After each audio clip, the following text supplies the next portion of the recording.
Olá, seja bem-vinda, seja bem-vindo.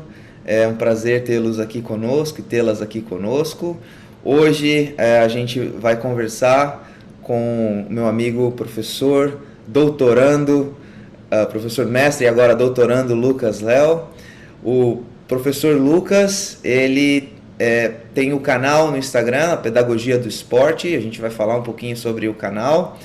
O professor Lucas, o Lucas é autor dos livros Vida de Treinador, pela editora Talu Educacional, está para lançar uma edição revisada e ampliada do livro, muito bacana, e também tem o e-book, autor do e-book Análise de Desempenho, Contribuições da Pedagogia do Esporte para uma Prática Autônoma.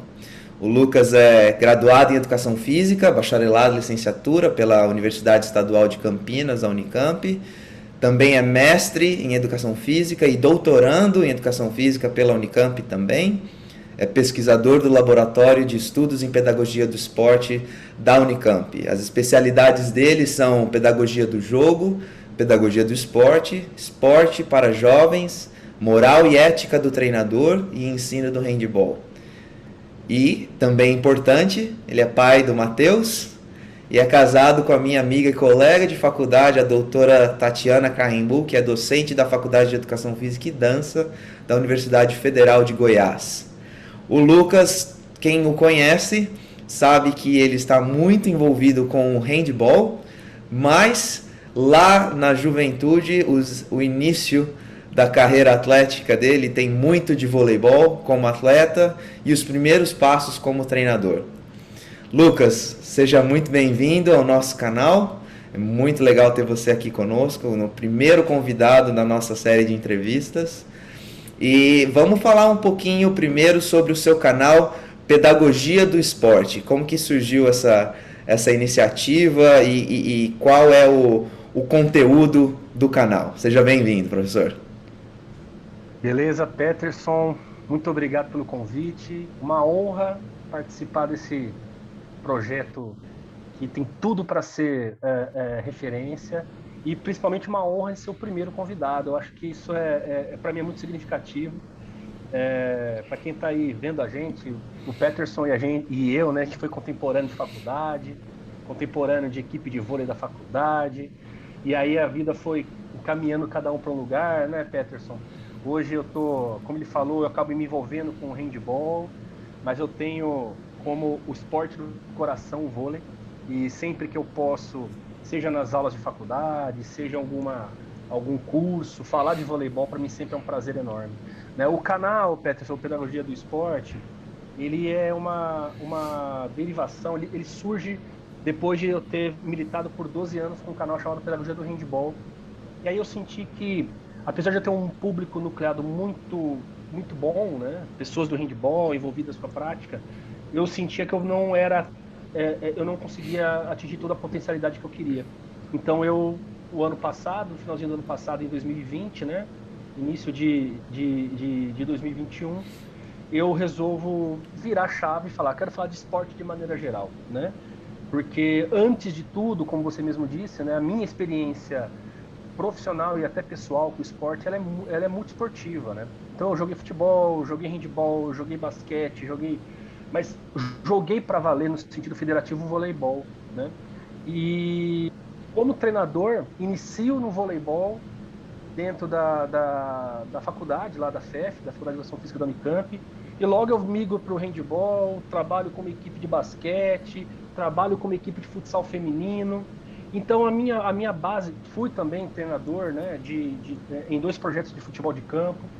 Então a minha base de formação ela é da pedagogia de esporte, né? Eu tive a felicidade de ter uma formação na Unicamp que me permitiu ter base para lidar com os esportes de maneira geral, os esportes coletivos principalmente, que foi onde eu me encontrei como treinador. Então eu de alguma maneira tenho certos caminhos metodológicos que me permitem dar uma aula de vôlei, uma aula de basquete, uma aula de futebol, de futsal, de rugby, do que aparecer de esporte coletivo. E aí, logicamente, com a vivência de cada um desses esportes, eu vou também aprendendo as suas especificidades e lidando melhor com as especificidades dele. Então, o Pedagogia do Esporte ele veio nesse sentido, de eu poder explorar outras possibilidades de prática pedagógica do esporte, diversificando um pouco o conteúdo, perco, no sentido hoje das mídias digitais, perco a especificidade, mas eu ganho em liberdade para trabalhar e atuar e produzir conhecimento, né? E aí a gente está nesse caminho, fizemos alguns cursos, tem a nossa editora, que é vinculada ao projeto, que está aí trabalhando alguns livros, né, que em breve devem sair, outros já saíram. Então, a pedagogia de esporte ela veio no sentido de facilitar o acesso das pessoas do esporte, professores, pais, até mesmo atletas, a conteúdos de ordem pedagógica, porque, Peterson, uma das coisas que é difícil das pessoas entenderem é o valor que a pedagogia tem quando ela se envolve com a prática esportiva. Algumas pessoas acham que a pedagogia ela não coaduna com o esporte de rendimento, mas não percebem que o treinador ele nada mais é do que um pedagogo, né? Então eu tento mostrar um pouco disso e a ideia é facilitar o acesso. É difícil falar a palavra democratizar, né? Mas seria simplificar a linguagem para que as pessoas possam entender aquilo que a pedagogia, enquanto uma ciência educacional, ao se filiar, ao se imbricar com o esporte, pode ter, né, de benefícios para a prática esportiva. Então esse é o objetivo do canal. Que bacana. Eu, ouvindo você falar, eu fiquei pensando aqui que você faz parte de uma geração de, de especialistas no esporte, de professores de educação física, de docentes que têm utilizado e que passam a utilizar de forma mais abrangente as mídias sociais, principalmente com o advento dessa pandemia, que acelerou muitos processos de mudança na sociedade. E eu fico muito feliz de ver as mídias sociais e a internet sendo uma ferramenta mesmo de educação.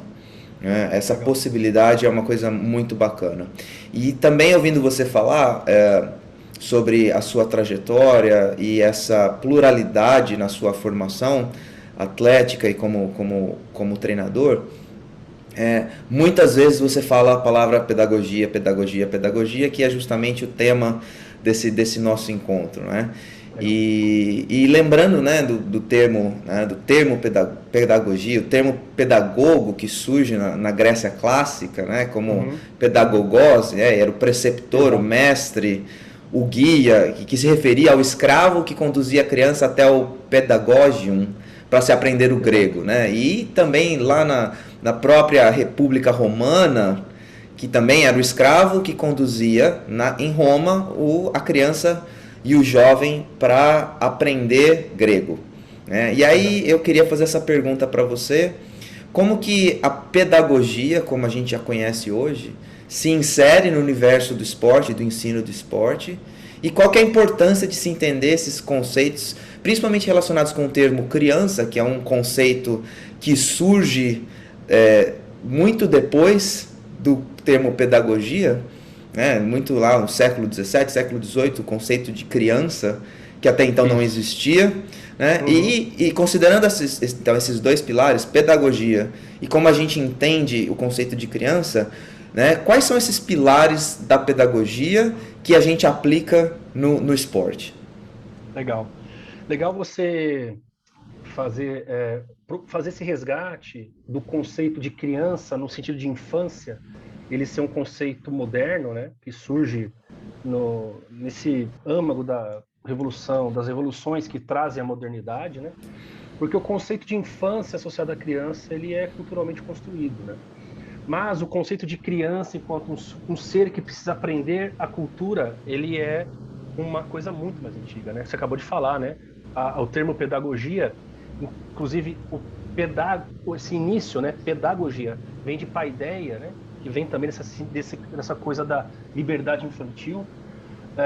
Ele sempre teve permeado, né? Essa ideia de pegar a criança e dirigi-la para um determinado caminho.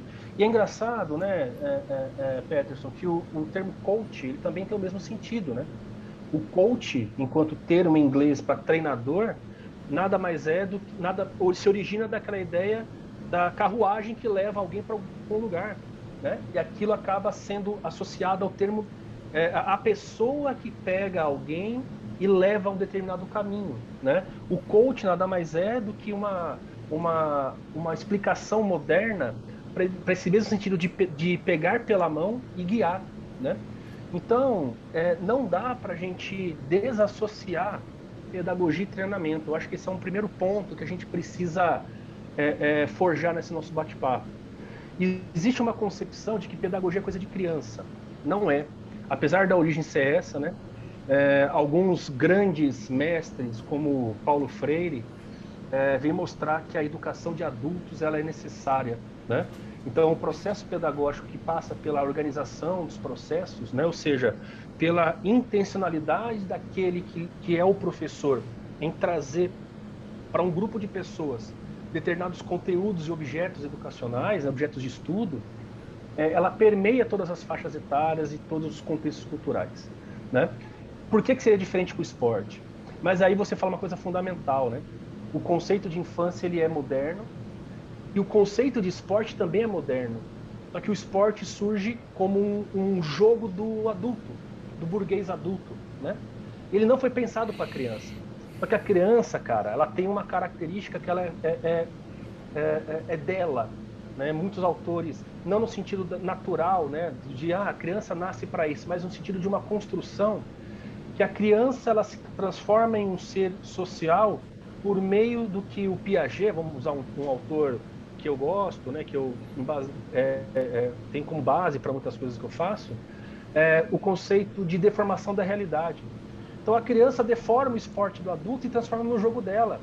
E ela produz a partir disso o que um outro autor também da teoria do jogo, o Gilles Bruguéry, vai chamar de cultura lúdica. Então olha que interessante. Quando nós falamos de esporte para a criança, nós estamos falando de um fenômeno que não é feito para a criança, mas que a própria criança nos dá várias dicas, enquanto professores que somos, de que é por meio da ressignificação do esporte, por meio do brincar e do jogar, que está o caminho de acesso dela a esse fenômeno esportivo.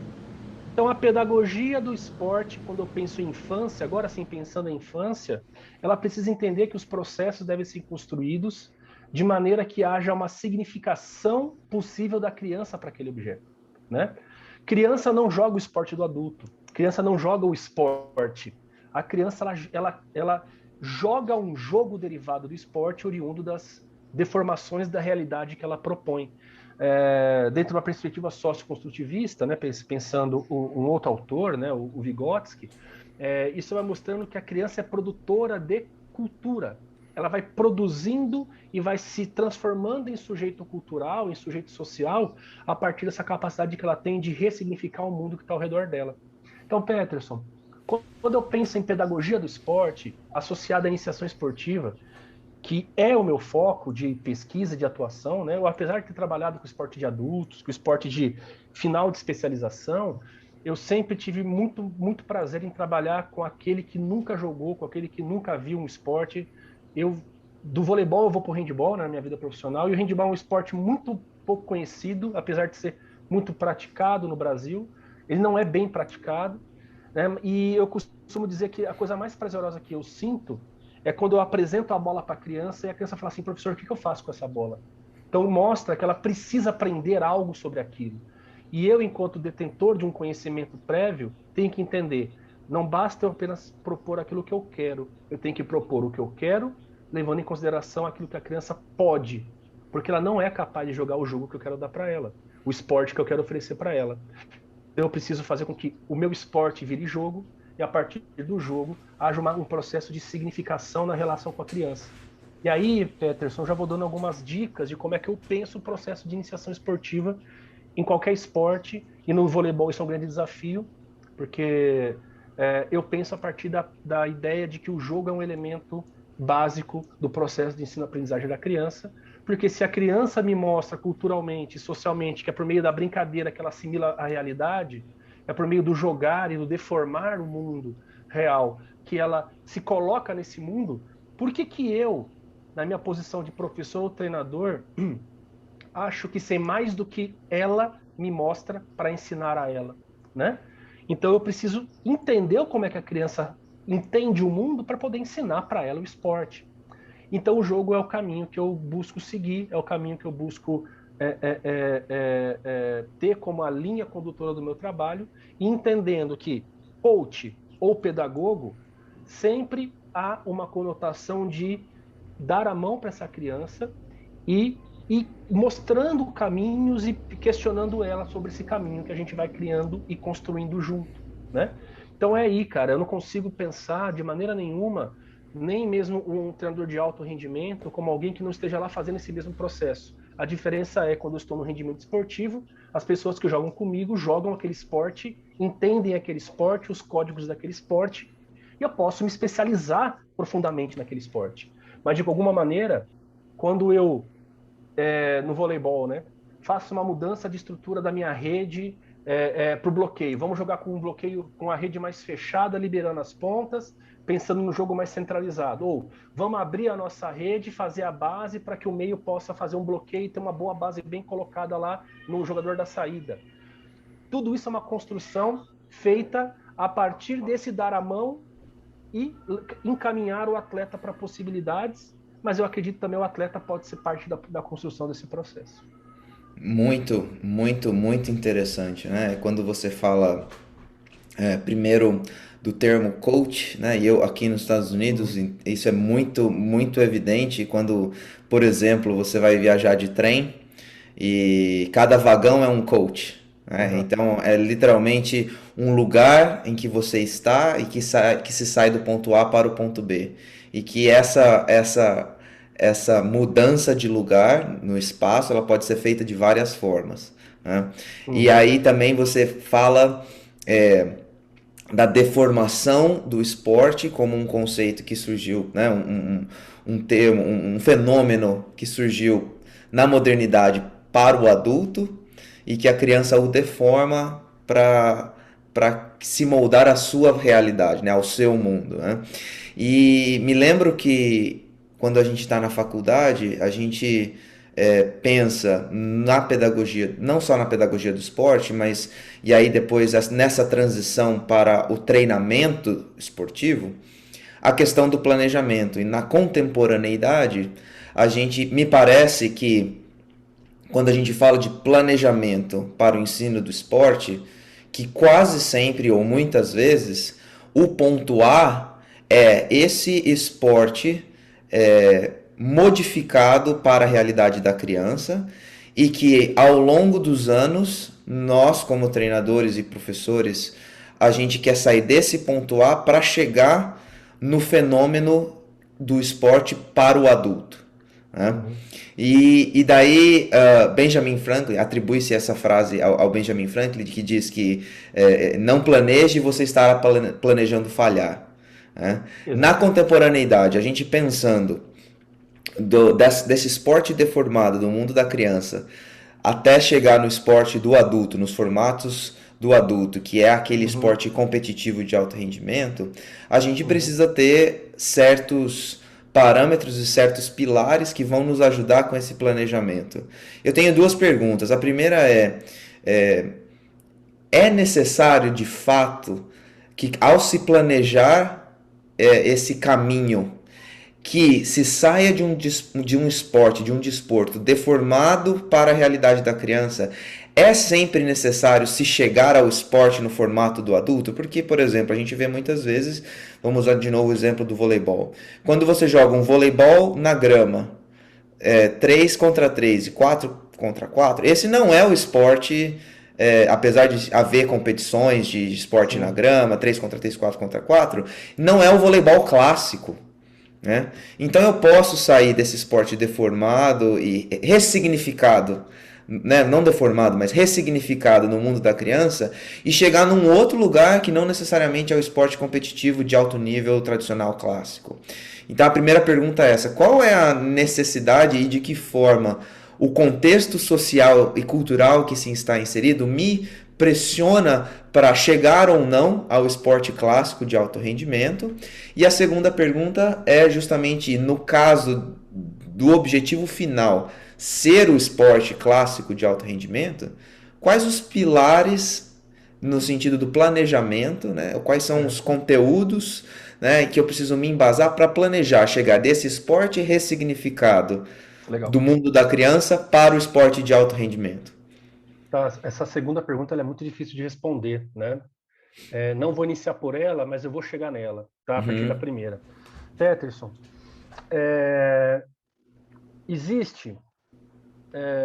Hoje, né, dentro das novas tendências em formação esportiva, pedagogia de esporte, né, novas nem são tão novas, né, mas existe uma ideia de formação em longo prazo. Então, é muito debatido o conceito de long-term athlete development, formação do atleta em longo termo, em longo prazo. Eu digo que e isso acaba sendo uma espécie de mantra. Nós temos que entender que criança é criança, adulto é adulto. Beleza, maravilha. Mas, se a gente não tomar cuidado, nós estamos aqui já querendo o que tem que ser lá. Que é exatamente esse ponto que você falou. E o que é o chegar lá? Na cabeça de 99% das pessoas que trabalham com esporte, chegar lá é formar um atleta de alto rendimento. E aí eu vivo perguntando, né? Quantos atletas de alto rendimento nós temos? E geralmente poucos, né? Poucos, porque é um processo que não tem como ser diferente, né? Eu, certa vez com o querido professor Josimar Daoli, ele fala uma coisa que é muito interessante. Fala assim: por mais que todos nós tenhamos o direito de aprender a tocar um instrumento musical, nem todos chegarão a compor uma orquestra sinfônica. Porque, de fato, existem caminhos que levam a um alto rendimento também na música, também na arte. E não adianta a gente querer falar que a pirâmide esportiva, né, aí é uma interpretação minha, não do professor Josimar, mas ela não vai acontecer. Se eu falo de esporte de rendimento, alguns poucos chegam lá. E aí eu sempre falo isso. Se a minha referência de ensino do esporte é para aquele cara que chegou lá, e geralmente aqueles que quase chegaram lá se transformam nos professores do ensino do esporte, nos treinadores, e havendo uma tendência de eu ensinar o esporte a partir das minhas experiências, a minha forma de pensar a formação de longo prazo ela é baseada naquilo que deu certo para mim. E aí eu sempre pergunto: você que quase chegou lá, você quase chegou lá com todos os seus amiguinhos da escolinha? A resposta vai ser não. Aí eu falo: então essa maneira de ensinar que você está propondo, ela é uma maneira de ensinar que ela é inicialmente e naturalmente seletiva. Então ela é sempre visando um objetivo para poucos. Só que, Peterson, o fenômeno esportivo ele ganha essa notoriedade no alto rendimento em função, né? E aí eu não quero parecer um cara que está debatendo a partir de uma lógica marxista isso, mas é porque há uma valorização por meio do capital de um esporte de rendimento que gera dividendos, que gera produtos, que gera lucro, né? Mas não é só isso, você falou muito bem. Armar uma rede entre duas árvores e bater uma bola, jogar um voleibol na grama, é também um caminho de apropriação cultural do esporte, né? E aí eu vou jogar na grama, é 3 contra 3, não é 6 contra 6? Vai ter rodízio, não vai ter rodízio? Eu tenho uma experiência muito legal, quando eu ia bater bola nas quadras da Faculdade de Educação Física no fim de semana, o pessoal jogava muito, Peterson. Era pessoal bom de vôlei, só que eles eram preguiçosos para rodar. Então eles faziam assim, 3 saques, uma rede, aí na hora que dava 3 saques do time, trocava todo mundo de rede. Então assim, eu sou ponta, não quero ficar fazendo movimentação para sair daqui para atacar na ponta. Eu já sou ponta, fico na ponta. Eu sou meio, fico no meio, sou levantador, sou saída, fico na saída. Deu 3 saques, vai para o fundo e alterna quem está sacando. Então eles criaram um sistema de rodízio que pressupõe aquilo que eu falo que é o direito de todos passarem pela rede e passarem pelo fundo da quadra, todos sacarem, todos atacarem, todos defenderem, mas eles falaram: eu quero jogar de ponta, não vem me fazer ter que arrumar o sistema de passe. Só um instantinho, isso aqui vai pro. Meu filho tá chorando, você deve estar ouvindo. Ele tá dando uma chorada. Preciso ele acalmar ali. Acho que acalmou. O menino tá. Ó lá, tá. Não tem problema. Mas é assim mesmo, cara. A gente tá gravando na pandemia, né? Mas vamos voltar. Não adianta, eles não querem, né? Nesse sistema em que eles criam uma maneira de jogar, eles não querem ficar criando estratégia de cobertura de passe. Eu tô na rede, eu tô na rede, eu tô no fundo, jogando a posição que eu quero. Ora, isso também não é o esporte, ou uma deformação do esporte, mas que está muito próximo do esporte formal, mas que transforma nele num esporte acessível para aquele determinado grupo.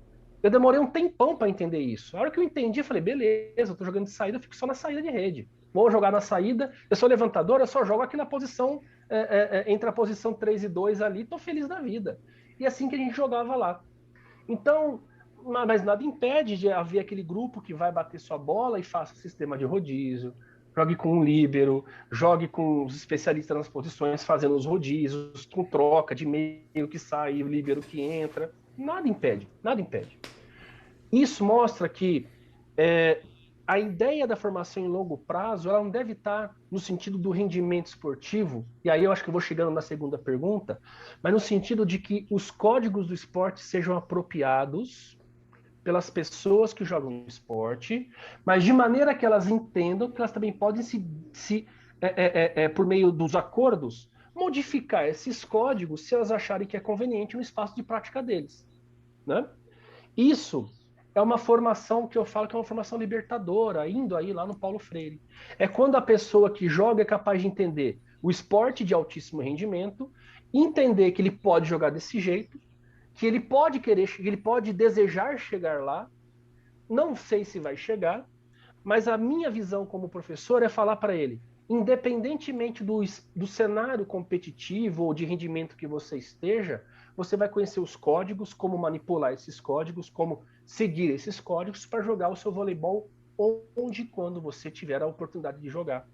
Então, a formação em longo prazo, ela não deve mirar o esporte de rendimento, ela deve mirar a capacidade, o desenvolvimento das competências de quem joga para que se transformem em habilidades que permitam ela se apropriar dos códigos de esporte. Então, uma das coisas que eu temo muito é quando existe um debate de que o esporte ele tem as mazelas do alto rendimento tal, que foi típica no Brasil, né, nos anos 2000, final dos anos 90, com o coletivo de autores, uma obra que, na minha opinião, ela veio para modificar o olhar sobre o ensino do esporte, também o Eleanor Kunz, com a transformação didática do esporte, mas eles tensionam para o lado de que o esporte tem um lado ruim e que para que eu não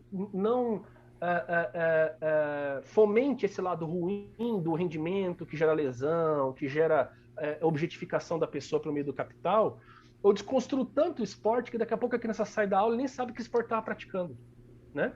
E esse é o ponto que eu falo. Nós temos que tomar cuidado para ficar jogando para o fenômeno só o problema e não entender que o fenômeno é feito por gente e que são as pessoas que podem guiar para aquele caminho ou modificar a maneira de ensinar esporte. Então, quando eu ensinava esporte, ensinava voleibol na escola ou num cenário que eu trabalhei numa prefeitura no interior de São Paulo, no município de Paulínia, eu sabia que meu objetivo era fazer com que todas as crianças aprendessem os códigos oficiais do esporte, sem que para isso eu tivesse como único objetivo fazê-las render como um atleta de alto rendimento. Por exemplo, Peterson, cheguei para umas crianças e falei, crianças pequenas, onde é mais fácil para vocês levantarem a bola, no meio ou na ponta? E eles falaram, professor, aqui no meio. Olha que interessante, Peterson, a bola de segurança da criança é a bola de meio, por meio dessa conversa com elas. Nós, professores, temos a tendência a falar, o meu melhor atacante, mesmo pequenininho, vai jogar na ponta ou na saída, porque são as bolas de segurança. Para a criança, a bola de segurança era o meio. Eu falava para eles assim, quem ataca bem no time? Ah, ele, ela. Onde que é o melhor lugar para ela jogar? Ah, aqui no meio.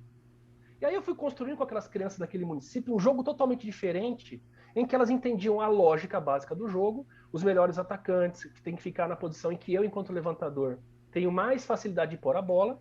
Então a gente foi criando com meninos de 11, 12 anos, meninos e meninas, toda uma série de organização tática da recepção e do pós-recepção que orientava os atacantes que tinham mais facilidade para atacar para o meio de rede. O que aconteceu, Peterson?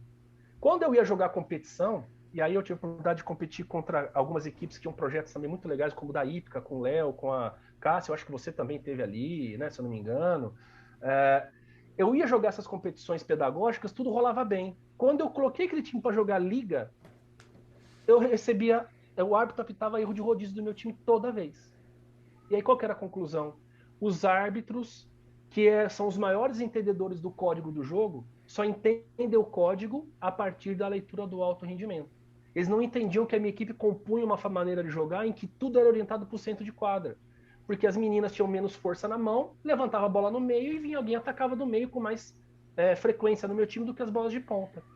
E aí eu parava o jogo, explicava, tá certo, volta o ponto. E eles falavam, é muito difícil apitar o seu time, porque o seu time ele roda muito diferente, mas ele roda dentro da regra.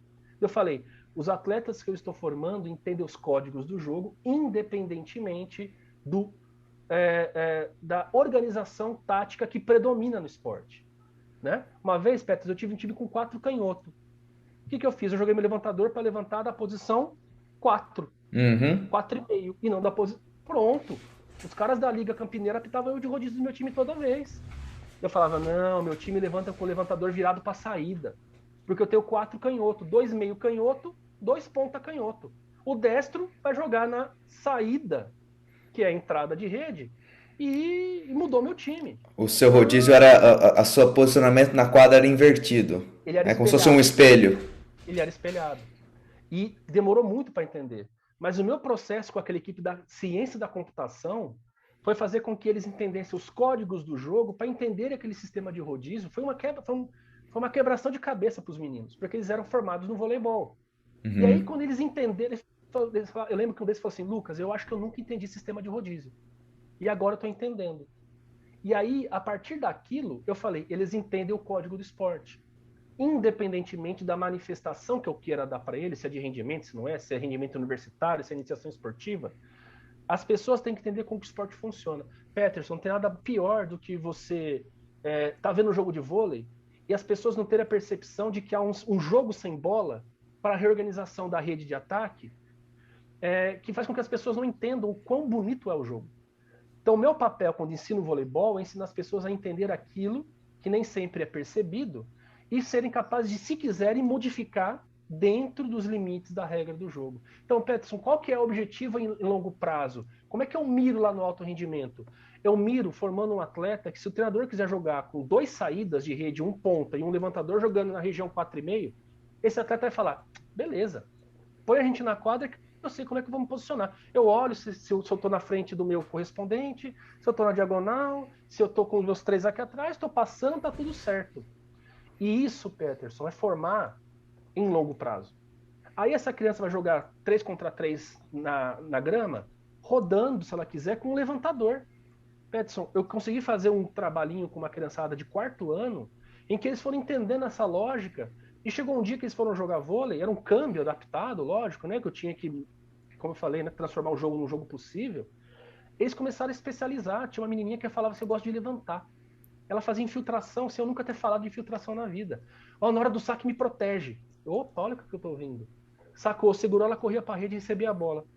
A professora da escola que eu trabalhava, uma especialista em voleibol, ela falava, que coisa linda, você já está formando. Eu falei, não, estou formando ninguém. Eles estão se apropriando do jogo a partir das coisas que eu estou ensinando para eles. Não estou ensinando sistema de rodízio, não estou ensinando infiltração, mas eles foram percebendo a possibilidade de infiltrar. Aí essa menina contou para os amiguinhos na aula, viu, o que você aprendeu? Ah, eu aprendi isso. Aí os amiguinhos começaram a fazer na aula. Cara, coisa linda. Aconteceu com uma turma, com outro 4º ano não aconteceu nada disso. Porque também existem as individualidades do processo. Peterson, ensinar os códigos e não buscar um rendimento esportivo. Eu fui um atleta, Peterson, que não sabia sistema de rodízio, eu só sabia onde eu tinha que ficar na quadra. Quando eu assumo a equipe da Universidade Estadual de Campinas, da Unicamp, da LAU, para jogar, eu num jogo final da FUP, Série Prata, eu cometo um erro de escalação da equipe em função de não entender rodízio, que o time não consegue mais rodar na quadra, as minhas com todas perdidas, porque eu não entendia sistema de rodízio. Eu fui um atleta que fui campeão paulista infanto, tive uma vida esportiva na base muito legal, que eu não sabia que é melhor colocar a sequência levantador meio ponta do que levantador ponta, não, levantador ponta meio do que levantador meio ponta. Aí eu montei uma equipe com levantador meio ponta, saída meio ponta. As meninas ficaram perdidas. Eu falei, nossa, eu fiz um erro aqui absurdo. Que é melhor colocar ponta e meio do que meio e ponta. E eu não sabia dessas coisas direito. As crianças que tiveram aula comigo em escola, em projeto social, depois de eu ir entendendo que eu precisava me libertar dessas questões de uma formação muito especializada, elas, muito mais novas, eram muito mais inteligentes do que eu fui quando eu joguei voleibol com 15, 16 anos de idade. Então, eu acho que é essa a preocupação que a gente tem que ter.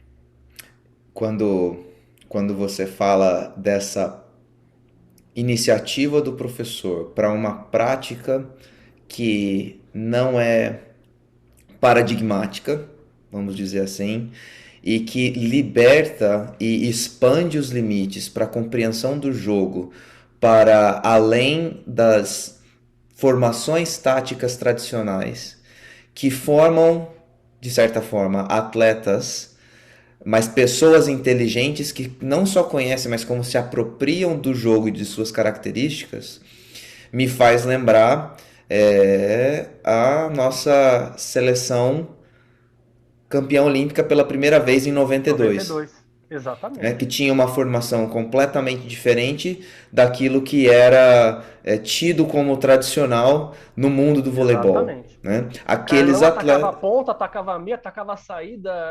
Era um time totalmente diferente. Isso, Marcelo Negrão fazia Negrão, passagem que jogava de meio, passagem que jogava de né? saída.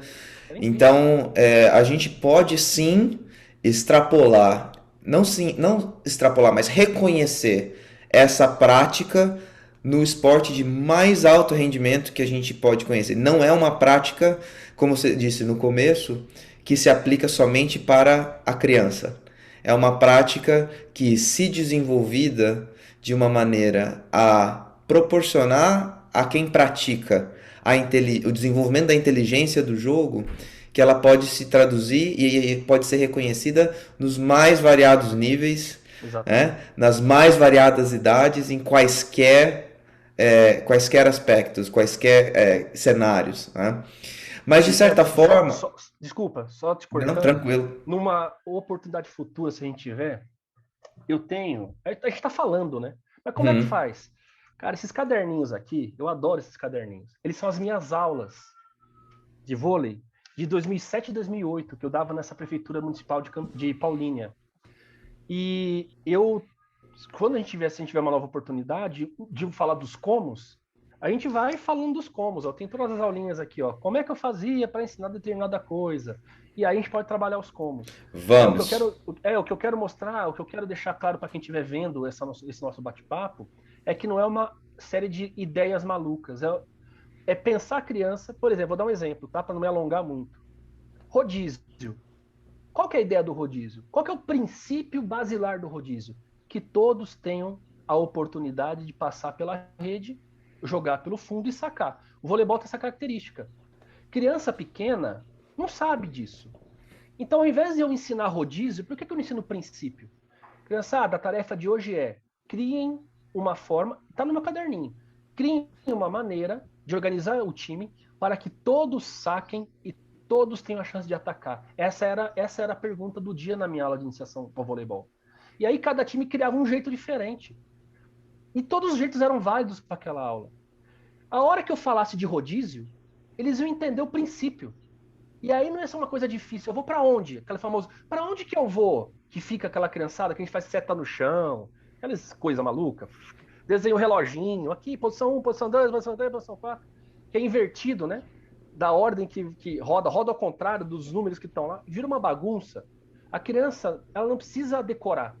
Se ela entender que a lógica é todos têm que sacar, todos têm que passar pela rede, quando a gente apresentar o rodízio formal, ela vai entender rapidamente qual é a proposta daquilo lá. Ah, tá bom. Então hoje a gente vai fazer assim. Eu lembro que eu brincava dessa maneira, né, com as pessoas que eu falava sobre minhas aulas. Um dia a gente rodava de um jeito, outro dia a gente rodava do outro. Tinha um dia que eu ensinava o rodízio formal, tinha outro dia que fazia outro rodízio. A criança sabia tantas formas de rodar na quadra que no dia que eu falava hoje é assim, elas falavam, tá bom, professor, então é assim que a gente vai rodar hoje. Acabou o problema. Nesse campeonato a gente roda assim. Eu lembro, Peterson, de um festival pedagógico que eu participei, eu ganhei um set da Hípica com as minhas menininhas, que eu falei para ela assim, lembra daquela aula que a gente rodava desse jeito? Ah, a gente vai rodar assim hoje. E aí um menino que era estagiário ouviu. Falou, por quê? Você ensina outro tipo de rodízio? Eu falei, não, eu ensino várias formas de rodar. O importante é elas irem entendendo a lógica o princípio. Todos passam pela rede, todos passam pelo fundo. Nossa, que interessante. Muito interessante. Nunca tinha pensado em ensinar desse jeito o voleibol. Eu falei isso para ele. Eu tenho esse diálogo muito marcante, assim. Ficou muito marcado na minha vida. Falei, as minhas meninas, elas sabem que o voleibol é um jogo em que todos têm que ter o direito de passar por todas as posições. É um direito delas. Como a gente vai fazer, a gente combina no dia. Hoje, a gente vai fazer de um jeito que eu sei que é oficial. Mas a nossa aula, elas inventam formas de rodar, privilegiando um princípio que é o código básico do voleibol. Todos os atletas têm o direito de passar por todas as posições da quadra. Nossa, que legal! E nessa época estava o Leopoldo Hirama. O Uhum. Leopoldo, ele deve ter adorado quando o menino foi falar com ele. Eu falei assim, eu acho que ele vai falar isso pro Léo, né? E foi uma experiência muito legal. e mostrou uma quebra paradigmática na hora de ensinar voleibol. E as meninas rodaram bonitinho, fizeram tudo certinho lá no jogo, jogaram bonitinho, ganharam um set do time campeão, comemoraram mais do que tivesse ganhado um jogo. Foi uma delícia, né? Mas é isso, Peterson, é a quebra paradigmática, né? É a gente entender os códigos e os princípios antes de entender as formas de fazer aquilo lá. Entender os porquês antes de entender os comos, né? Exatamente. Quando ouvindo você falar, já me vem aqui a cabeça uh, voltar para a quadra para trabalhar com as crianças e já expandir as possibilidades de atuação de uma forma incrível. Quando a gente fala desses processos de ensino e aprendizagem, a gente sempre precisa lembrar que a gente precisa sair de um ponto e chegar a outro, quais são esses pontos a gente precisa ter bem estabelecido, né? E a trajetória para chegar do ponto A ao ponto B, e quais são as ferramentas que nós vamos utilizar, e para saber se essa nossa atuação ela tem sido efetiva, faz sentido de tempos em tempos a gente avaliar. E no caso do esporte, a própria competição, quando a gente está competindo, é uma das formas de se avaliar. Né? Para você, como que a gente pode observar esses progressos e possíveis regressos nessa trajetória e a partir desse conceito ou dessa filosofia de que a gente saber que o lugar a se chegar ele pode ser diferente, não necessariamente somente o alto rendimento, o que é importante avaliar? Como avaliar esses parâmetros que a gente determinou como sendo importantes nesse processo de ensino? Muito bom. O processo avaliativo, Peterson, ele diz muito sobre a metodologia, os métodos que você usa de a abordagem pedagógica que você tem, né?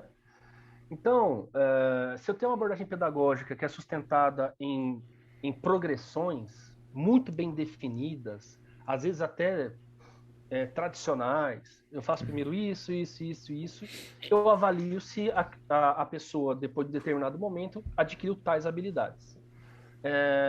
Isso nada mais é do que o modelo mais tradicional de avaliação que existe, né? Eu faço na escola eu aprendo modularmente os conteúdos, chega na hora da prova, é feito perguntas para cada um dos módulos, e eu tenho que responder de acordo com os módulos que foram passados para mim. Esse tipo de avaliação, para mim, ela não é a avaliação que eu gosto. Eu não tenho como perspectiva entender que a avaliação ela deve ser o fim de uma sequência de aulas. E aí eu vou falar por quê. Você falou uma coisa muito interessante. É necessário que nós entendamos o que nós queremos fazer de A para chegar em B. Isso, Peterson, é um pressuposto do ramo da pedagogia que se chama didática. Entre várias coisas, a didática tem como pressuposto a organização do processo de ensino-aprendizagem e também como é que eu vou avaliar esse processo de ensino-aprendizagem. Qualquer disciplina de ensino superior que a gente faça tem uma ementa. A ementa depois ela é seguida de como vai ser feita as estratégias de aquisição do conteúdo, como vai ser feito o processo avaliativo e a literatura básica da disciplina. Isso é um objeto típico da didática. A organização, o plano de aula e o plano de ensino, ele é algo inerente ao ramo da didática. Eu, Peterson, aprendi com a vida e hoje eu tenho lido muitas coisas que têm me mostrado que ainda bem que a minha vida me ensinou dessa maneira. Por mais que eu queira, eu vou usar um termo que é de um filósofo contemporâneo, que é o Gilles Deleuze. Por mais que eu saiba de que cais eu parto, eu não sei onde eu vou chegar necessariamente, e queira chegar em determinado lugar, eu não sei se vou chegar lá, porque entre um cais e o outro cais há o caos, né? Então, entre um caminho e o outro, há uma série de coisas que acontecem que às vezes me levam para outro lugar. Do meu cais para o porto, que eu quero chegar, às vezes eu chego num outro porto. Exemplo, eu vou dar um exemplo de brincadeira aqui, mas quando os europeus acharam que tinham que achar uma rota alternativa para as Índias, poderia ser dando a volta no globo, pelo outro lado, eles chegaram nas Índias deles, né? Tanto que os nossos povos ancestrais aqui do Brasil são índios, porque eles achavam que tinham chegado nas Índias, né? Entre um cais e o porto, houve um caos que tinha uma terra no meio do caminho que eles não imaginavam que estavam lá. Então eu digo, é importante planejar, é importante organizar, é importante o professor, o treinador ser competente nesse quesito. Mas todo treinador e todo professor tem que se permitir, ao longo do processo, mudar de porto. Ah, eu acho que o caminho vai ser outro. Ah, o vento tá soprando para lá. Eu vou ficar fazendo força, vai vir para cá e vou atrasando. Não, vamos ver o que vai dar. Eu sei que talvez eu possa chegar no outro lugar. Isso é muito filosófico, muito poético, né? Mas isso, Peterson, me mostrou que a minha avaliação de aprendizagem, ela não podia ser baseada no meu processo pré-definido.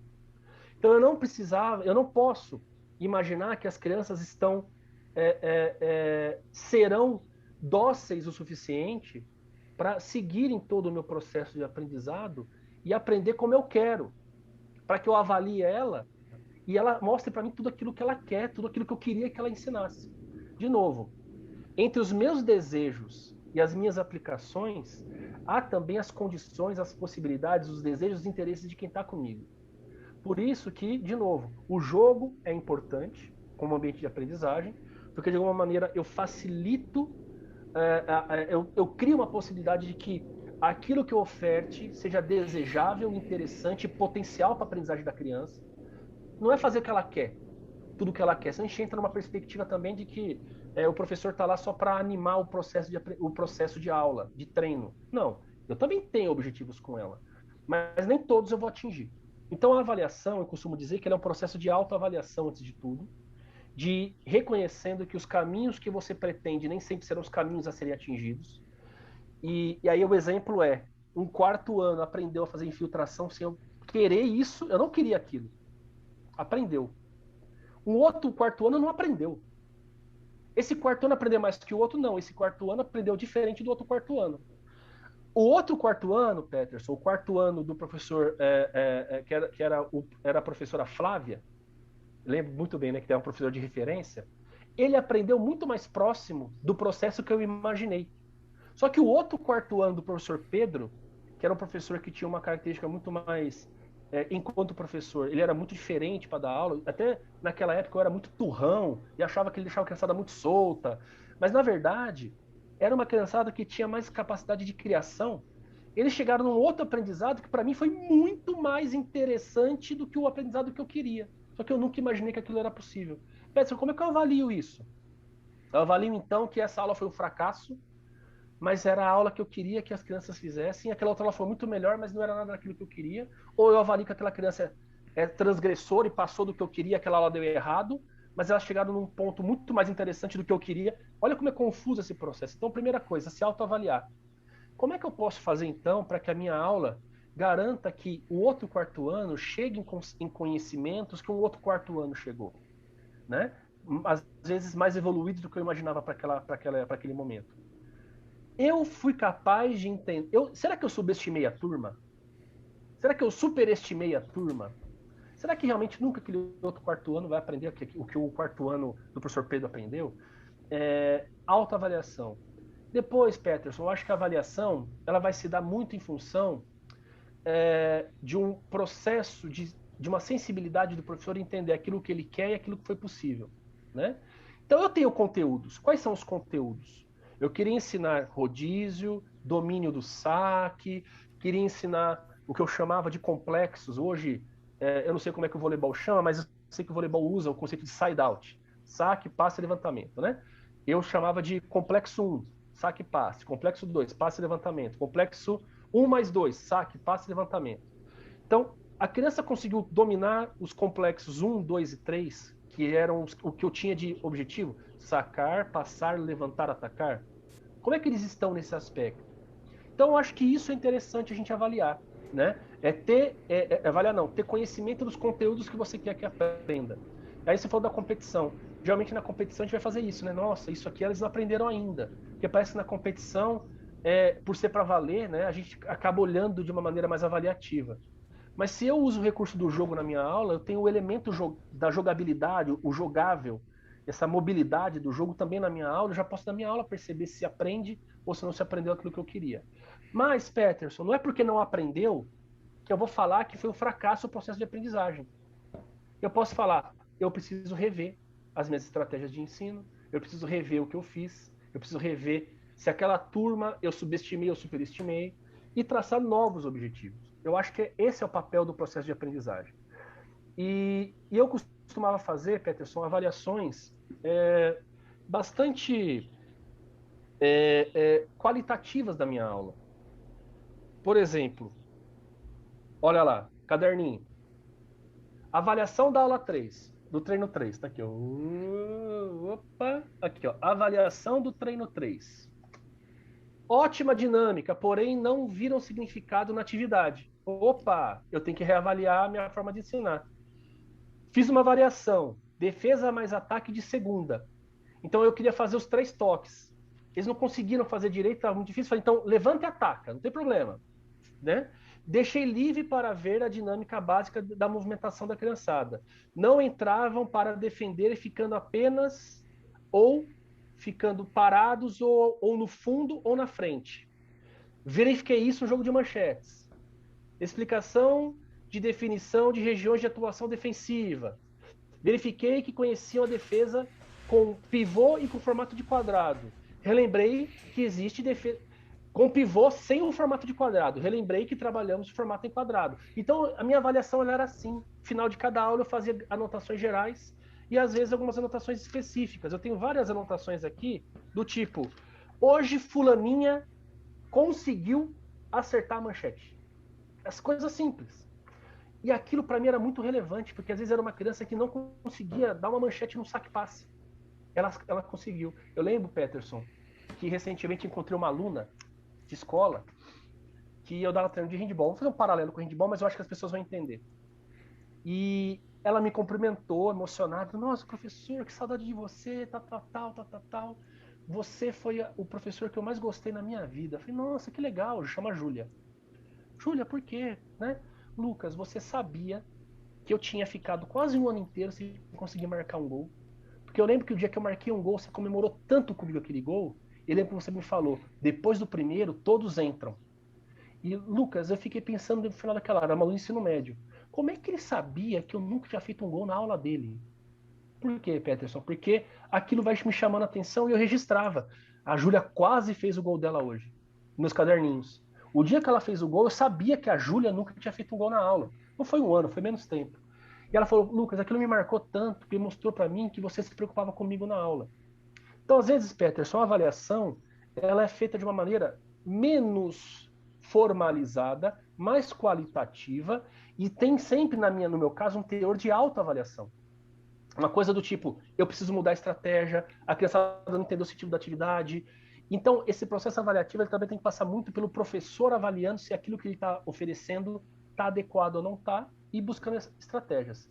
Então, é isso que eu falo. Saber para onde quer chegar é muito importante, mas você viu? Eu tive que mudar a rota na minha aula porque eles não entenderam aquilo ali, tive que mudar uma rota. Então, a mudança de rota ela também é a possibilidade de você se permitir entender que a aula te leva para outros caminhos, e aí é um jogo, é um dilema. Aceita ou não aceita essa mudança de caminho? Tinha dia que eu não aceitava, tinha dia que eu aceitava. E no final da aula, Peterson, é fundamental, na minha opinião, o treinador fazer uma breve reflexão sobre a aula. E durante a aula, fazer pequenas anotações das coisas que acontecem. Para mim, essa avaliação ela é muito mais comprometida com o fenômeno humano do que uma busca de avaliar biomecanicamente a aprendizagem, avaliar a eficiência da aprendizagem. Para mim é muito mais interessante esse tipo de análise. Então, de novo, é mais um tema para uma conversa muito ampla e talvez até exemplificando com meus caderninhos, né, ou com outras formas que eu possa elaborar, de formas de avaliar. Né? Mas eu acho que o caminho é esse. Uma avaliação que seja autoavaliativa, que seja constante durante a aula para que te permita tomar decisões e talvez um grande relato final de aula para você refletir sobre a aula que você deu. Era assim que eu trabalhava, assim que eu sempre trabalhei e sempre deu muito certo. É interessante que você fala que da importância da avaliação primeiro, ser constante, dela não ser pontual, né? Porque a avaliação também em si é um processo, né? E ouvindo você falar sobre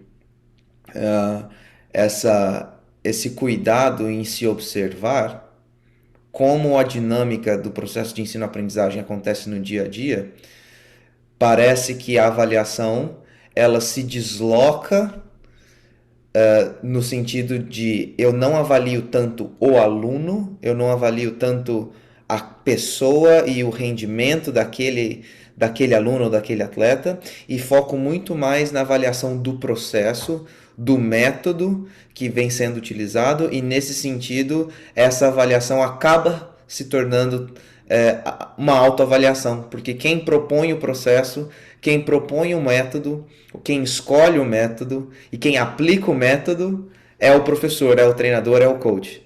Né? Então, avaliar constantemente aquilo que vem sendo aplicado, ter essas avaliações mais qualitativas do que quantitativas de aluno por aluno, você acaba avaliando, já que nós estamos falando de esporte coletivo, né, em que medida é mais importante avaliar o indivíduo do que o todo.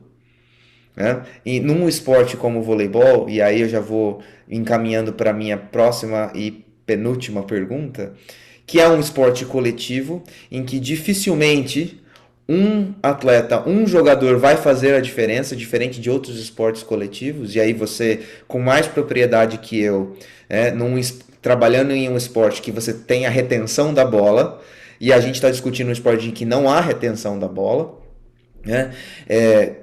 A importância de se avaliar o todo e o processo, muito mais do que os indivíduos que fazem parte desse todo. Você acha que existe alguma particularidade no vôlei que o diferencia dos outros esportes coletivos? Não vou nem falar de esporte individual, porque aí a gente entra num outro universo, mas os esportes coletivos, né? A gente falou de se a gente sabe que o meu porto, eu posso chegar num porto que seja diferente daquele que eu planejei, e aí já coloca também em xeque aquela máxima de que a gente planeja do fim para o começo, né? A gente tem uma ideia de onde a gente quer chegar, e aí a gente vai planejando de trás para frente, e faz todo sentido entender que, embora eu tenha aquele ponto onde eu queira chegar, que o caos acontece no meio do caminho e que aquele ponto final pode ser diferente, e daí a importância da avaliação contínua, porque aí eu posso modificar aquele ponto final. Você enxerga ou não alguma particularidade no vôlei? Legal, legal. O Peterson, o voleibol, ele é, dentro dos esportes coletivos, aquele que ele é limitado por uma rede, né? Então ele já é um esporte que, para que ele se tenha uma possibilidade de ser jogado, ele já muda completamente a minha interação tática com o adversário. E, ao mesmo tempo, ele também traz uma demanda tático-técnica para os jogadores, que é diferente do esporte coletivo, como você falou, por exemplo, a questão da retenção da bola. Então, no esporte coletivo que eu posso reter a bola, o jogador pode sozinho progredir com a bola, pode sozinho reter a bola e não passar para ninguém e ficar, né? Por exemplo, eu estou ganhando um jogo de futebol, falta 5 minutos para acabar. Eu não me esqueço uma vez que o Santos, do Dorival Júnior, não lembro o ano, tinha ainda Neymar e Ganso. O Ganso pegou a bola e ficou 5 minutos com a bola no pé, ninguém tirava a bola do pé dele. Cara, aquilo foi impressionante. Eu falei, o que está acontecendo aqui no campo? Esse é um cara que, se ele quiser conduzir a bola o jogo todo, ele consegue conduzir sem ninguém roubar a bola dele. Dado o nível de relação com a bola que ele tem, em altíssimo nível, ele ia para a bandeirinha de escanteio, segurava, ganhava escanteio. Cobrava escanteio para ele, ele andava para o meio campo, ia para a lateral. E o pessoal tentando roubar a bola dele, e ele ficou enrolando com a bola no pé. Santos ganha o jogo com um jogador que no final do jogo faz o que a gente chama de uma cerinha, né? Voleibol não dá. O voleibol é um esporte que a regra do jogo, para deixar o jogo interessante, ela pressupõe que haja um trabalho cooperativo entre quem joga.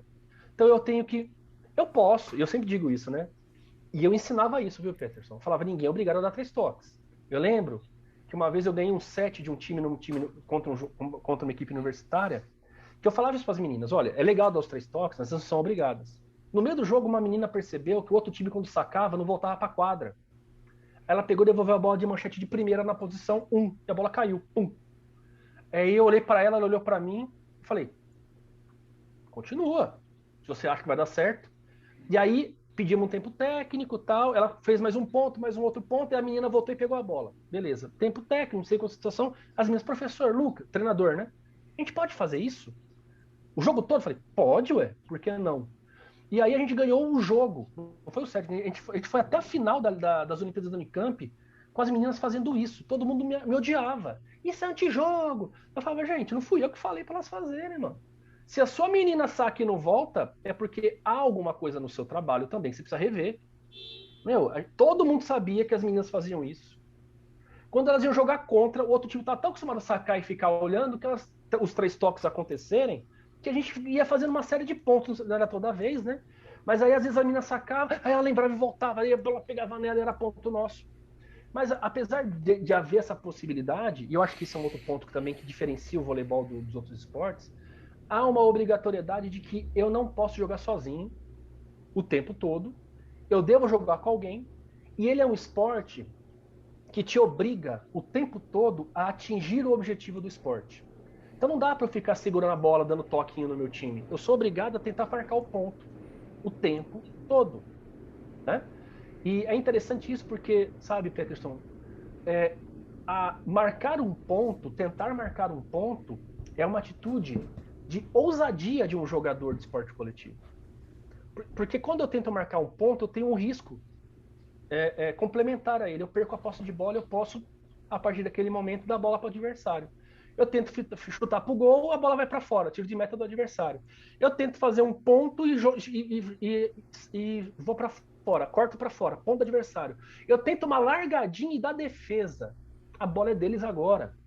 Então, o jogador de voleibol, ele não pode se esconder da oportunidade que pode aparecer para ele marcar um ponto. E aí, né? Pode ser que eu tenha meu atacante de segurança, mas tem hora que ter tanta bola para atacante de segurança que eu vou arriscar uma bola com o meio de rede, né? E o meio de rede tem que estar lá para atacar, né? Se o Lucão não subisse para atacar a bola do Bruno, porque nunca recebe bola, esse é um problema. Então a gente precisa entender que o voleibol é um esporte em que o jogador de vôlei é muito mais corajoso do que a gente imagina. Tem que ser muito mais corajoso do que a gente imagina. Então existe uma coisa que eu falo no vôlei que ela tem que ser trabalhada com muita, permanência, é o empenho em não deixar a bola cair e a vontade de fazer a bola cair do outro lado, não importa de que maneira. Então isso faz do voleibol um esporte em que eu estou o tempo inteiro tentando evitar um ponto e o tempo todo tentando marcar um ponto. Por que eu estou falando isso? Nas minhas aulas, Peterson, eu sempre trabalhei nessa especificidade que o voleibol tem de outros esportes, né, coletivos. Eu sempre trabalhei com bola de jogo e bola do treinador. Então, ponto, eu pum, ponho a bola em jogo. Eu sempre fiz isso em toda a minha vida como treinador de voleibol e professor de voleibol de criança. A hora que eu punha a bola em jogo, por mais ter sido ponto aqui, tinha uma bola rolando espirrada lá longe. Pega a bola. Então eu sempre trabalhei nessa perspectiva. Eu criei um joguinho, que era o jogo mais amado pelas crianças, que era um coletivo, 6 contra 6. Só que tinha várias equipes de fora, porque eu dava aula em prefeitura, então tinha dia que eu dava aula para 40 crianças, né? Aí eu tinha que em algum momento fazer um jogo formal com essas crianças, porque também não dava para fazer só meia redinha e tal. E aí eu criei um jogo que era o seguinte: jogo de 5 pontos, né? Fez ponto, roda, tal, mas se é uma bola espirrar e for para fora, as equipes que estiverem fora podem lutar para tentar segurar essa bola. Quem segurar, troca de lugar com a equipe que espirrou a bola. O que aconteceu com essa meninada? Eles foram aprendendo uma coisa importante: no voleibol a bola não pode cair. Por quê? Porque toda hora que a bola cai é ponto. É de alguém. Bola espirrada é sempre ponto do adversário. Depois eu comecei a conduzir da seguinte maneira: não é só chegar na bola e pegar, é dar uma manchete, o outro jogador aí todo mundo tem que abrir, e a própria equipe tem que conduzir a bola para o outro lado e já tomar o lugar da equipe que estava na quadra e o jogo rolar. Isso eu fazia com os mais velhos. Então, era uma situação em que raramente a bola parava. Era a bola espirrou, corria, punha a bola em jogo, voltava, trocava de time, pá. E aí, o que acontecendo? Parecia uma maluquice aquela aula. Mas a bola não caía, a bola não caía, era uma delícia a aula. Então, essas são 2 características fundamentais que, na minha opinião, fazem com que o voleibol seja um esporte muito diferente dos outros esportes. eu tenho que ser corajoso para pôr uma bola no chão, e eu tenho que ser altamente empenhado e não deixar a bola cair. Por quê? Porque é um jogo de ponto o tempo inteiro. Qualquer vacilo é ponto. Aí um treinador tradicional diria, é por isso que eu tenho que treinar a técnica, porque a técnica, se eu não treinar direito, pode ser ponto do adversário. Concordo, tem que ter um olhar para o aprimoramento técnico, principalmente do toque, né? Porque, mais ou menos, né? Porque eu já posso hoje receber uma bola de toque, dando 2 toques, que tá. Hoje não, né? Já faz um certo tempo. Mas isso não faz sentido nenhum se não houver um empenho em não deixar a bola cair. Então o que eu ressalto? Voleibol é um esporte que todos atacam e todos defendem de verdade, diferente dos outros esportes. Ah, mas no handball é assim também, né, Lucas? Todo mundo ataca, todo mundo defende. Mas não é a mesma coisa. Porque existe uma possibilidade de responsabilização de um setor que não retornou, de um atleta que tomou a finta. Voleibol largou no meio da quadra, não tem essa que a líbero é a primeira. A levantadora vai cair para pegar aquela bola. Não tem essa de eu sou levantadora, eu não pego. Vai pegar a tal da bola que largou na frente no meio da quadra. Eu sempre dizia isso. Eu prefiro que caiam 6 na quadra para recuperar uma bola do que não caia nenhum. Então a gente vai criando uma série de coisas no ensino do voleibol que trabalham, que fazem com que quem aprende voleibol seja muito empenhado e muito corajoso. Aquela criança que tem uma alta eficácia muito baixa para atacar, a gente precisa ir transformando a aula numa aula em que ela vai tendo prazer em arriscar. Então, às vezes, ponto se a bola passar para o outro lado, já é ponto, né? Não é só o ponto se a bola cair. Toda vez que a bola passar para o outro lado com 3 toques, já é um ponto. Talvez essa criança que tenha muito medo, ela não tenha receio de dar uma largadinha para o outro lado. Agora, para ser ponto, tem que ser pelo menos saltando. Então ela vai saltar e vai. Agora, para ser ponto, tem que ser saltando e com uma mão só. E assim eu fui construindo um caminho para que muitas crianças que tinham medo de jogar a bola para o outro lado começassem a aprender. Porque às vezes eu largo e a bola cai. Você ganhou 2 pontos, cara. Olha que legal. O ponto da bola passar é bom tudo. Ah, eu não sabia que eu podia. Pode.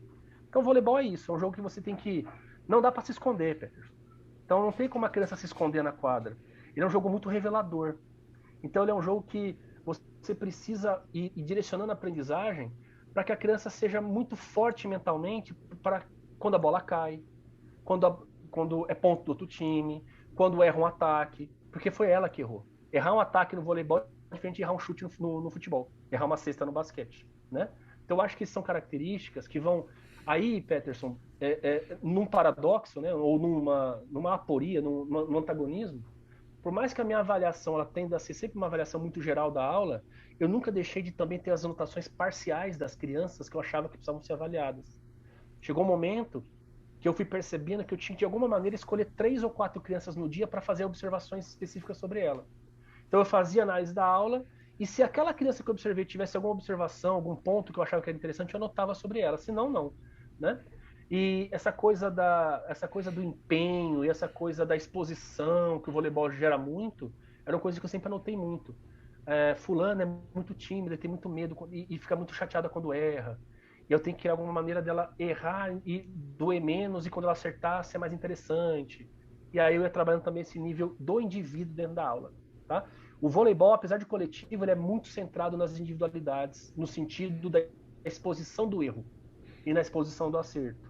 Então, acho que esse é um ponto muito importante para quem vai trabalhar com voleibol em relação aos outros esportes.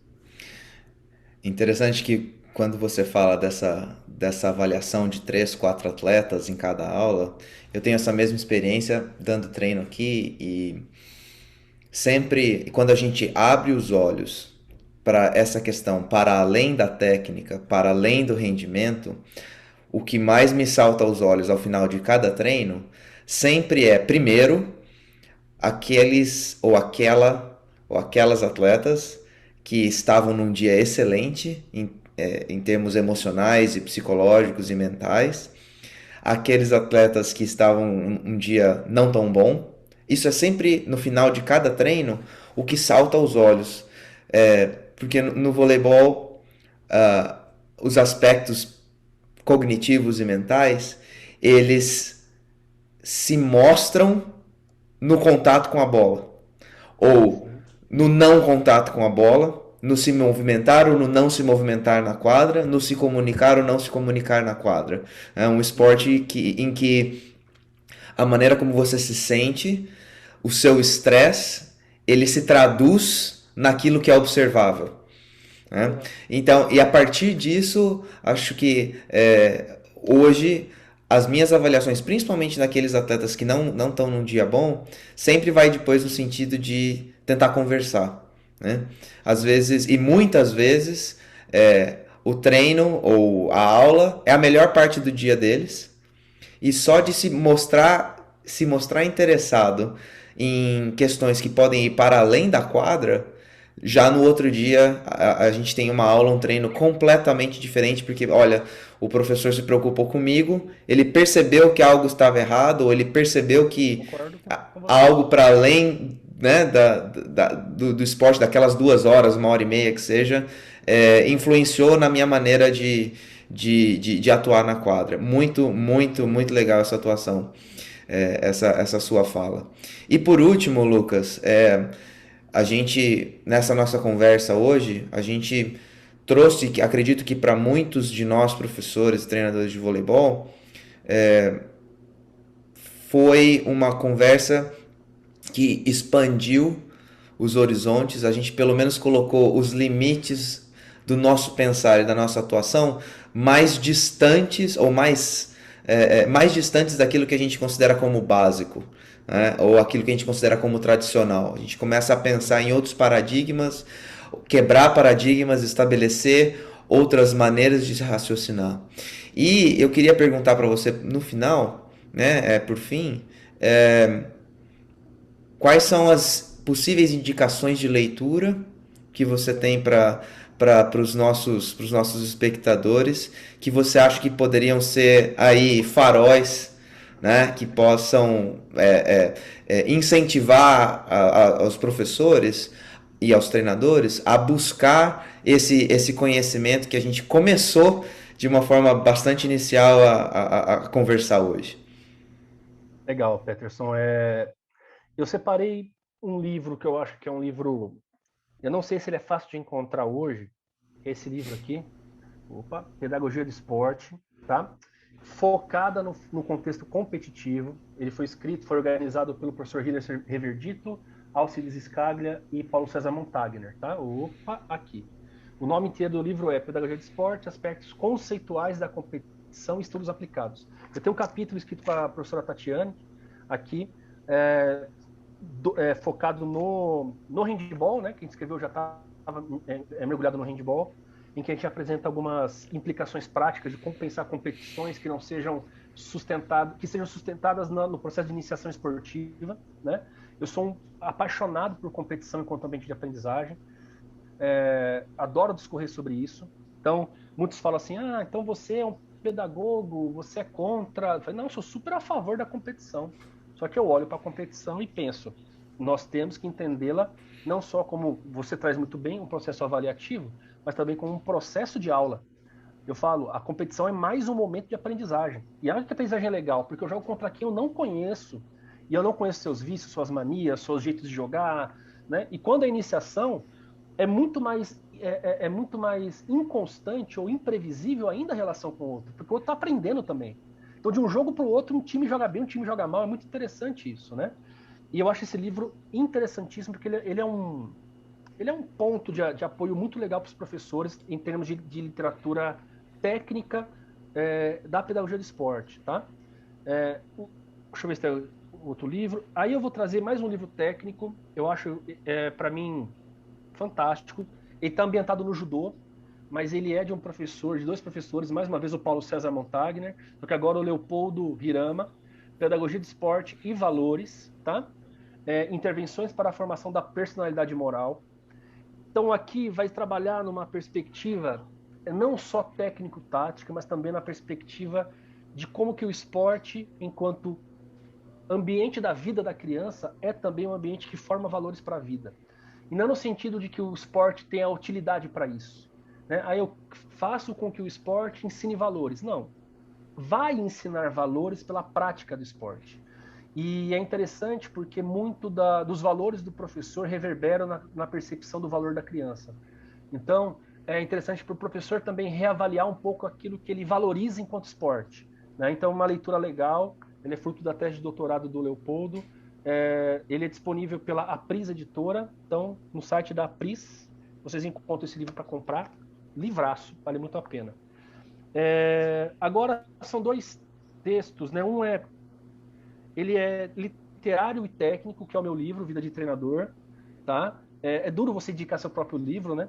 Mas ele foi um livro, Esse, Peterson. esse não Oi, podia diga. ficar de fora, viu?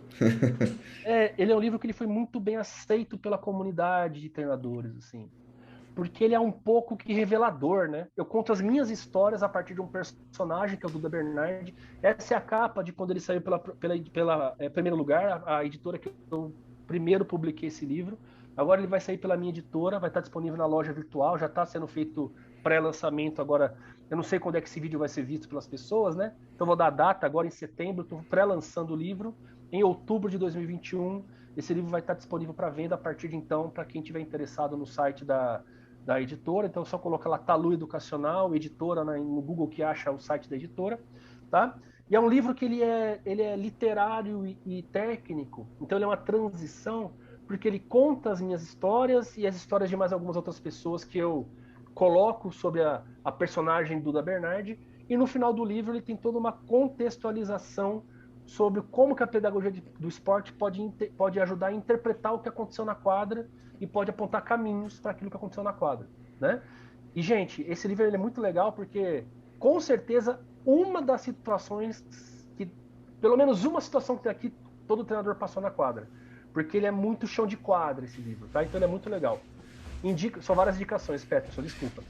A outra indicação não é vôlei, mas ele é interessante por quê? Porque ele está ambientado na iniciação esportiva, tá? Pedagogia, Futebol e Rua, do professor Alcides Scaglia. Esse sim já está pela editora que eu tenho, o selo editorial que eu tenho. Ele é um livro de crônicas e ele vai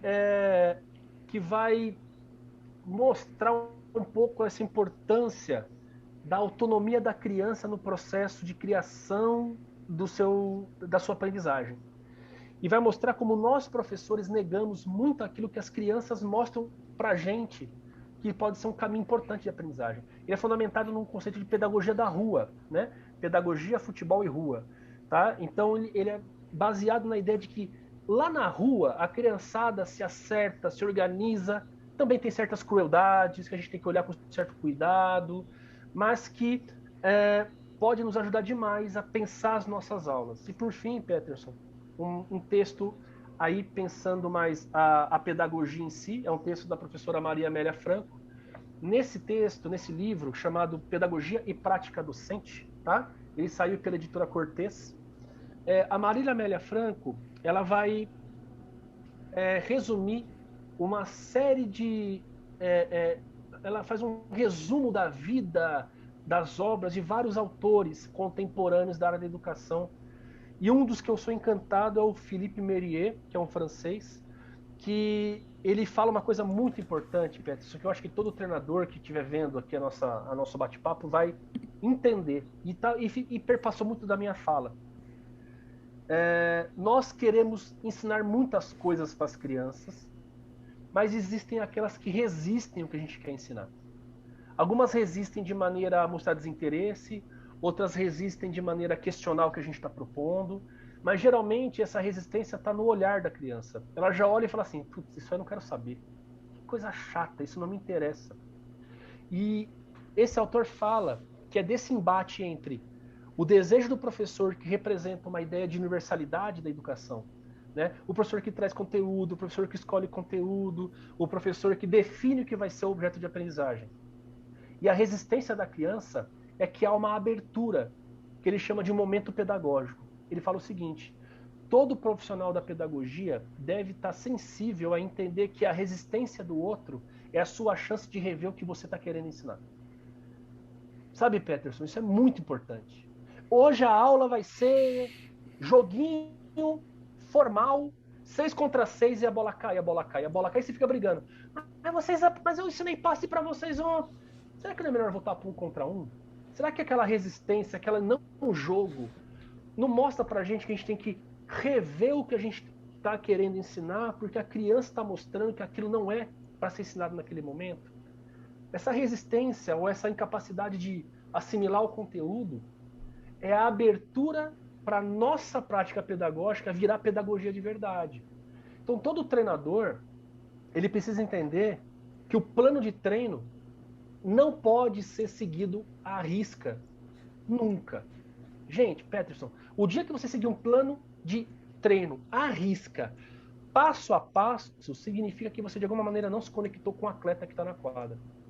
Peterson, você é treinador de jovens, de garotas, né, pelo que eu acompanho, do seu trabalho.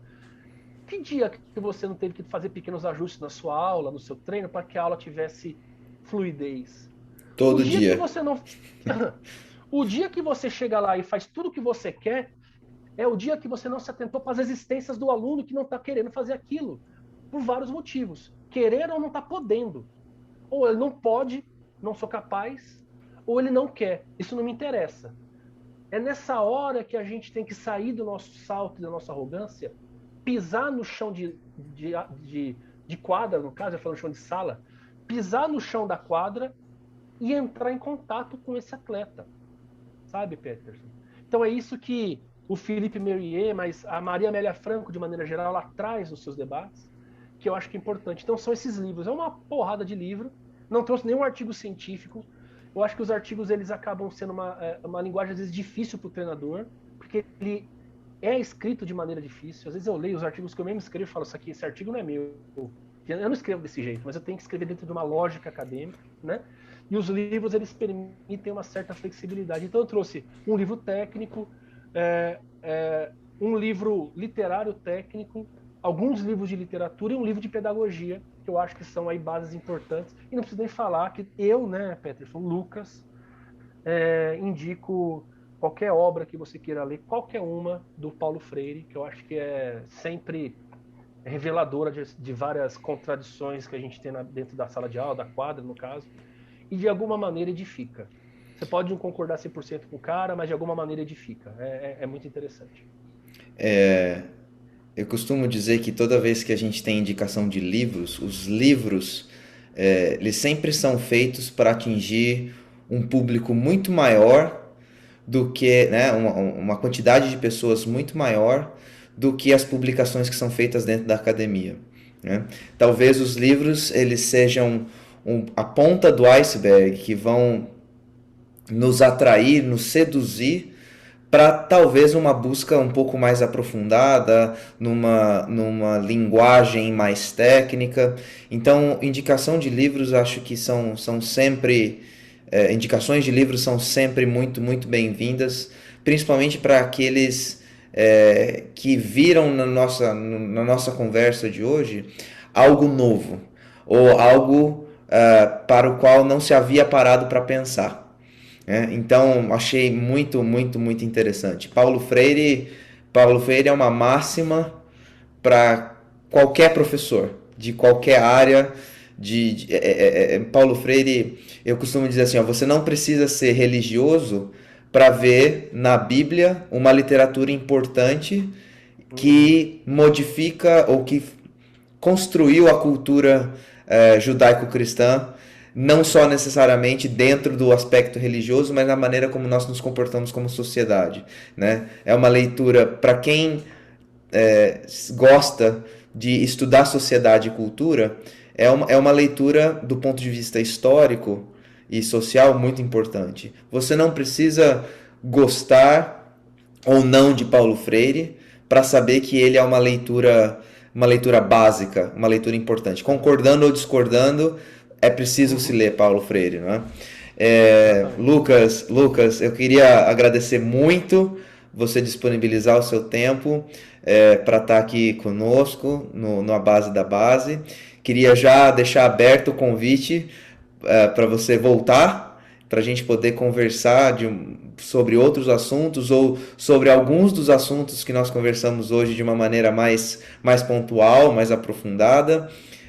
Quero desejar para você muito sucesso no canal do Pedagogia do Esporte, aí com a Tati e o Matheus, aí em Goiás, né? E para todo mundo que está nos acompanhando e que vai nos acompanhar, siga lá no Instagram, Pedagogia do Esporte. Tem um conteúdo muito, muito bacana, muito abrangente.